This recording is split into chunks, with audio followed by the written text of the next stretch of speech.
எடப்பாடி பழனிசாமியுடைய சுற்றுப்பயணம், தேர்தல் சுற்றுப்பயணம் அது தோல்வி அடைந்து இருக்கிறது என்பது அவர்கள் கட்சிக்காரர்களே பேசிக் கொள்கிறார்கள்.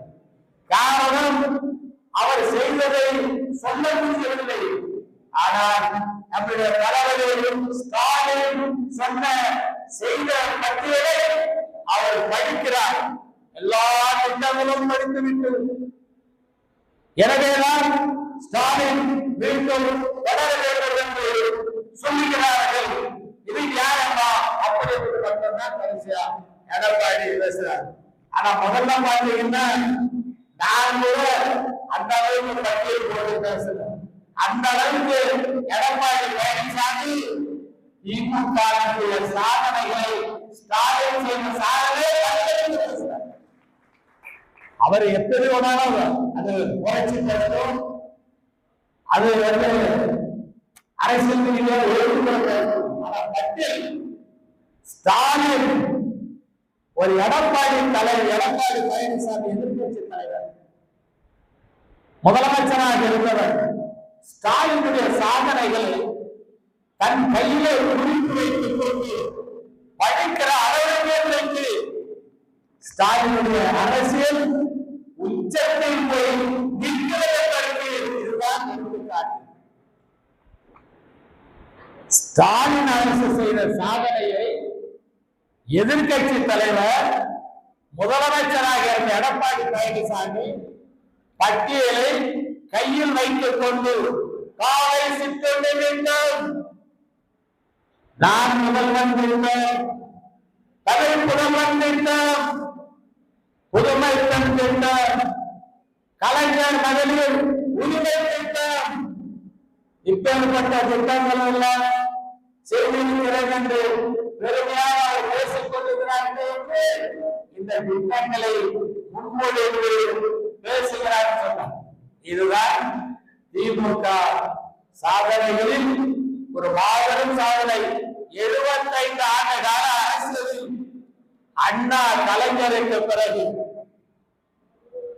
ஆட்சியுடைய சாதனையை எதிர்கட்சி தலைவர் கையிலே எடுத்துக் கொண்டு பேசுகிற ஒரு வல்லமையை உருவாக்கி இருக்கிறார் சொன்னால் இதான் ஸ்டாலின் தொடர்ந்தோம். தமிழ்நாடு வெள்ளக்கண்ணன் அளித்தவர். நம்ம மாவட்டத்தில் முன்னாள் அமைச்சர் ஒருத்தருக்கு ரொம்ப பாவத்துக்கும் இவர் தேர்தல நின்றால் சிவி சண்முகம் வயலங்களில் தேர்தலில் நின்றால் அவருடைய வெற்றி எந்த அளவுக்கு இருக்கும் என்பதை முன்கூட்டியே அவர் சொல்லுகிறார். முன்கூட்டியே சொல்லுகிறார். கிராமத்தில் சொல்லுவோம், வாய் சொல்லு தலை சொல்ல சொல்லுவோம்.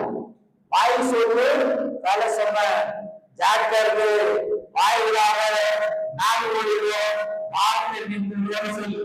இது வரைக்கும் அவர் பேசுறதெல்லாம் பொழுது நான் பேசாம இருக்கிறேன்னா களத்துல போய் அது பேசும்போது அவருடைய எதிர்மொழி எப்படி இருக்கும்ன்றதுக்காகதான் இப்போ அமைதியா இருக்கிறதுக்கு காரணம்.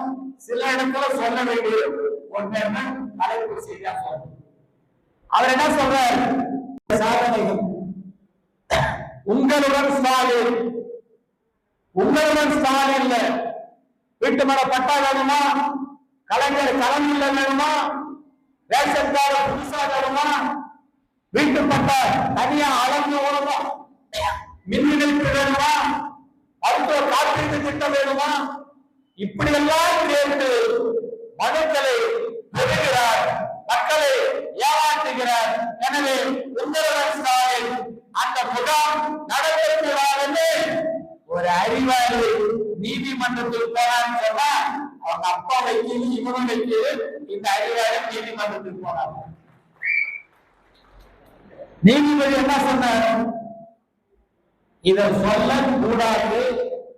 ஒரு அரசாங்கம் மக்களுடைய தேவைகளை கேட்டு பெறுவதற்காக ஒரு வாய்ப்பை உங்களுடன் ஸ்டாலின் அந்த திட்டத்தை வைத்திருக்கிறார்கள்.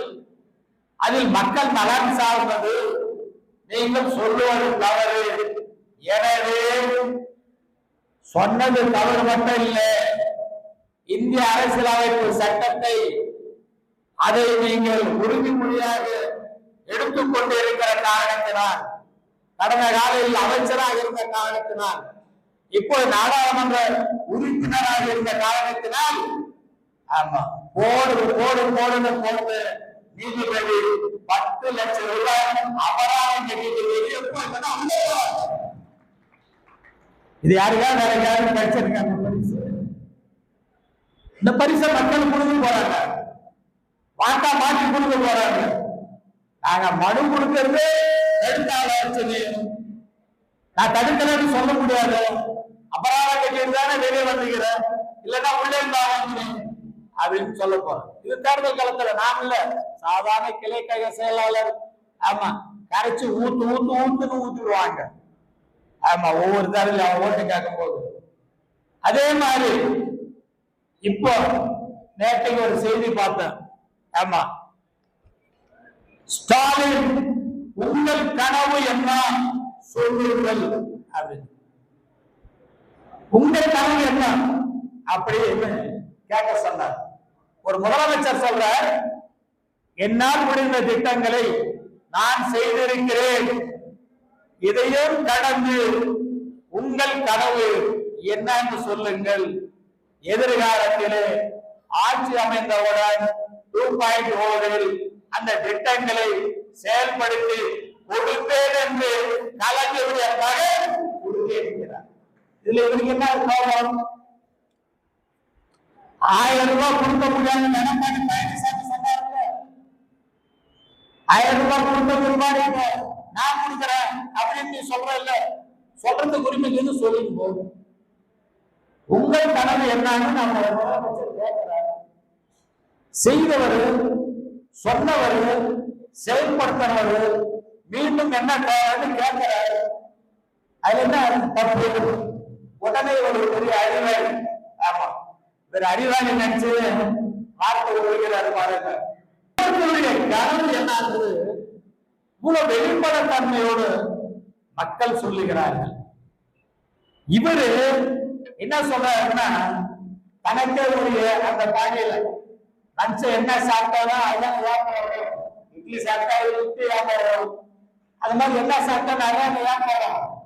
அந்த பாகையில சொல்றாரு, உங்கள் கனவு என்னன்னு சொல்லுங்க அப்படின்னு முதலமைச்சரை பட்சப்படுத்தி சொல்லும் போது சொல்றாரு, தகுதி தர எங்கே இருக்கிறார்? ஆமா தன்னை பெற்ற தாய் ஒரு பெண் என்று கூட நினைத்து பார்க்காமல், தனக்கு வாழ்க்கை பற்றி இருக்கிற மனைவி ஒரு பெண் என்று கூட நினைச்சு பார்க்காம, தனக்கு பிறந்து இருக்கிற குழந்தை மகள் ஒரு பெண் என்று கூட நினைச்சு பார்க்காம, என் கடன் என்ன தெரியுமா? யாரு வேணும்னு கேட்டாரு? அதாவது பெண்கள் கைக்கு தாராளமாக கொடுக்குறாங்க. ஆமா யார் பேர் சொன்னாரு? லட்சக்கணக்கான பேர் கொடுக்குறாங்க. ஆமா பெண்கள் எல்லாம் அங்கங்க சேர்ந்து.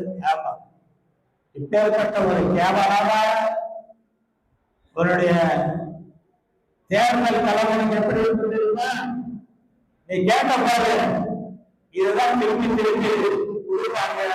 உன் மனைவி, உன் தாய், உன் மகன் கட்சி பாடுமாறு பாட மாட்டாங்க. நீ சொந்தம் மந்தம் இதெல்லாம் சொல்லிக்கிறார்கள், எல்லாம் ஒண்ணுமே எடுப்படாது. ஆமா நீ சொன்ன வார்த்தை 5-6 பாயிண்ட் இருக்குது, இந்த 2 மட்டும் சொல்றேன். லேட்டஸ்டா சொன்னதுக்கு சொல்றேன். பெண்களை நீ கேவலப்படுத்தி கொச்சப்படுத்தி பேசுகிறேன், நீ தைரியமா இருந்தா என்ன சொல்லிடுறது? இன்னும் நான் கூட அதை சொல்லக்கூடாது. நீ உன் கட்சிக்கு தலைவராக செஞ்சு மறைந்த முதலமைச்சர் அந்த பேரை வச்சிருச்சு, அந்த மாதிரி சொல்லுவாங்க. சாதாரணமா யாரோ ஒன்றால பெண்களுடைய பேரை வச்சிருச்சு சொல்லு. எனவே தயவு செய்து களத்தில் இருப்பது திமுக தான், களத்தில் வெல்ல போவதும் திமுக தான். ஆட்சி அமைய போதும் திமுக தான். திமுக சாதனைகளில் ஒரு மாபெரும் சாதனை. 75 ஆண்டு கால அரசியலில் அண்ணா கலைஞருக்கு பிறகு ஆட்சியினுடைய சாதனையை எதிர்கட்சி தலைவர் கையிலே எடுத்துக்கொண்டு பேசுகிற ஒரு வல்லமையை உருவாக்கி இருக்கிறார் சொன்னால் இதான் ஸ்டாலின். தொடர வேண்டும். தமிழ்நாடு வெள்ளக்கம் என்று நம்ம மாவட்டத்தில் முன்னாள் அமைச்சர் ஒருத்தருக்கு ரொம்ப பாவத்துக்கும் இவர் தேர்தலில் நின்றால் சிவி சண்முகம் வயலூரில் தேர்தலில் நின்றால் அவருடைய வெற்றி எந்த அளவுக்கு இருக்கும் என்பதை முன்கூட்டியே அவர் சொல்லுகிறார். முன்கூட்டியே சொல்லுகிறார். கிராமத்தில் சொல்லுவோம் வாய் சொல்லு தலை சொல்லு சொல்லுவோம். வாய் சொல்லு தலை சொன்ன ஜாக்கிரது வாய் விடாம நாடு ஓடிடுவோம் பார்த்து நின்று சொல்லு. இது வரைக்கும் அவர் பேசுறதெல்லாம் பொழுது நான் பேசாம இருக்கிறேன்னா களத்துல போய் அது பேசும்போது அவருடைய எதிர்மொழி எப்படி இருக்கும்ன்றதுக்காகதான் இப்போ அமைதியா இருக்கிறதுக்கு காரணம். சில இடத்துல சொல்ல வேண்டிய ஒன்று தலைப்பு செய்தியா சொல்றோம். அவர் என்ன சொல்றார்? சாதனைகள் உங்களுடன் ஸ்டாலின், உங்களுடன் ஸ்டாலின் வீட்டு மர பட்டா வேணுமா, கலைஞர் கலந்து வேணுமா, ரேஷன் கார்டு புதுசா வேணுமா, வீட்டு பட்டா தனியா அளந்து வேணுமா, மின் இணைப்பு வேணுமா, மருத்துவ காப்பீட்டு திட்டம் வேணுமா, இப்படி எல்லாம் கேட்டு மனுக்களை பெறுகிறார், மக்களை ஏமாற்றுகிறார். எனவே உங்களுடன் ஸ்டாலின் அந்த முகாம் நடத்தக்கூடாது. ஒரு அறிவாளி நீதிமன்றத்தில் போனான்னு சொன்னா அவங்க அப்பா வைக்கல இவனும் வைக்கல, இந்த அறிவாளி நீதிமன்றத்தில் போனாங்க. நீதிபதி என்ன சொன்னார்? இதை சொல்ல கூடாது. ஒரு அரசாங்கம் மக்களுடைய தேவைகளை கேட்டு பெறுவதற்காக ஒரு வாய்ப்பை உங்களுடன் ஸ்டாலின் அந்த திட்டத்தை வைத்திருக்கிறார்கள். அதில் மக்கள் நலன் சார்ந்தது. நீங்கள் சொல்லுவது தவறு. எனவே சொன்னது தவறு மட்டும் இல்லை, இந்திய அரசியலமைப்பு சட்டத்தை அதை நீங்கள் உறுதிமொழியாக எடுத்துக்கொண்டு இருக்கிற காரணத்தினால், கடந்த காலையில் அமைச்சராக இருந்த காரணத்தினால், இப்போது நாடாளுமன்ற உறுப்பினராக இருந்த காரணத்தினால், ஆமா போடு போடு போடுன்னு போட்டு நீதிபதி 10 லட்சம் ரூபாய் அபராதம் கட்டிட்டு இது யாருக்காக வேற யாரும் கிடைச்சிருக்காங்க பரிசு. இந்த பரிசை மக்கள் கொடுக்க போறாங்க, மாட்டா மாற்றி கொடுக்க போறாங்க.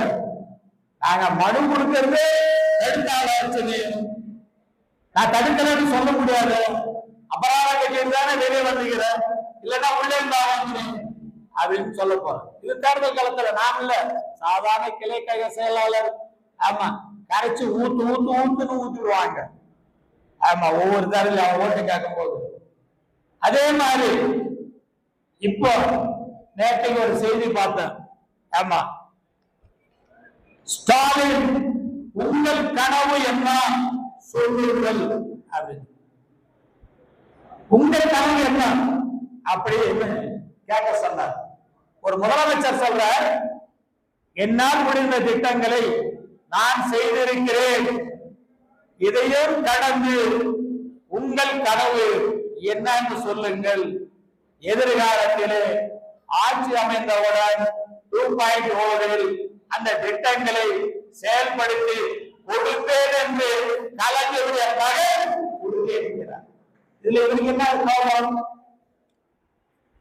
1000 ரூபாய் கொடுக்க முடியாது எடப்பாடி பழனிசாமி சொன்னார்ல, 1000 ரூபாய் கொடுக்க முடியாது நான் கொடுக்கிறேன் அப்படின்னு சொல்றேன்.